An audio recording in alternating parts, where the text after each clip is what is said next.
Welcome back to the Caregiver Minute, where every weekday family and professional caregivers gather to refine their skills, gain inspiration, and prepare to serve.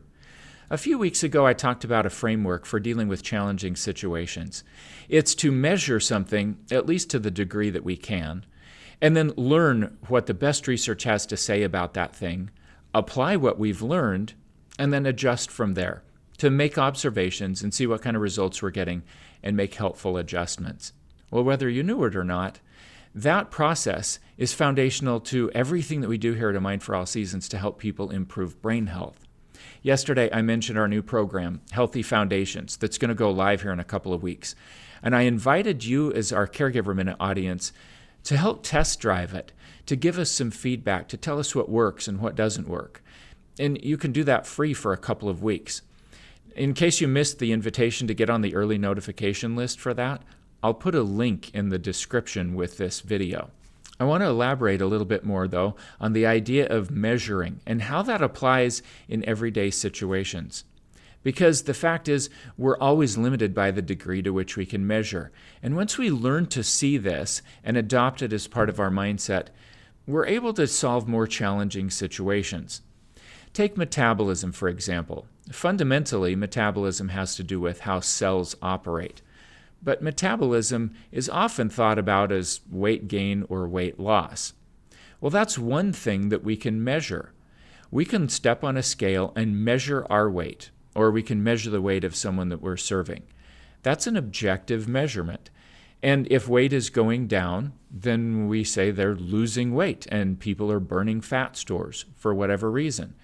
And if weight is going up, then we're adding fat stores or we're adding muscle mass. But that's a limited view of how metabolism works. What if we look at fasting blood sugar? Well, if it's over 100, let's say like 120, we might say, wow, this person's kind of pre-diabetic. They're trending in the direction of type 2 diabetes. If fasting blood sugar is 250, they're definitely a diabetic. But that's only part of the picture. What if we measured a little bit more? What if we looked at fasting insulin? Someone's fasting blood sugar might be 90, which wouldn't qualify them for a diabetes diagnosis. But if their fasting insulin, which should be between 4 and 6, is more like 30, well, they have metabolic syndrome. They're not in good shape metabolically. Things are trending in the direction of their pancreas eventually saying, I give up, I can't do this anymore. I can't produce enough insulin to deal with all this sugar. And that's when their blood sugar will rise.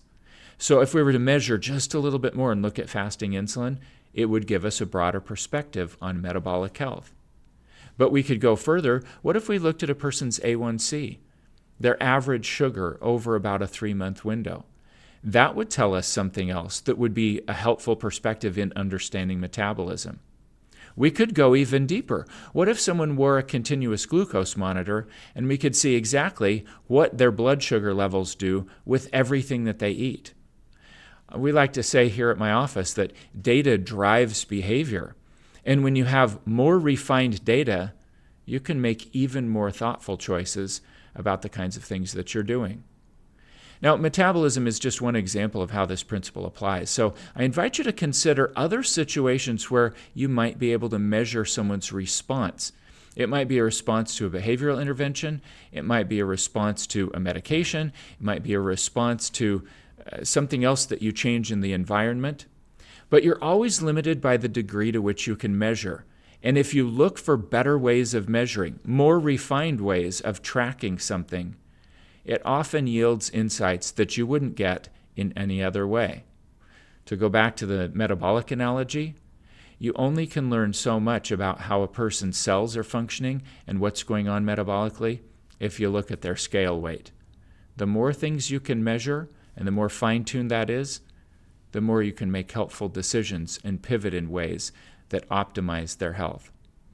I hope that process and that principle makes sense to you and makes a difference for you and the people that you serve.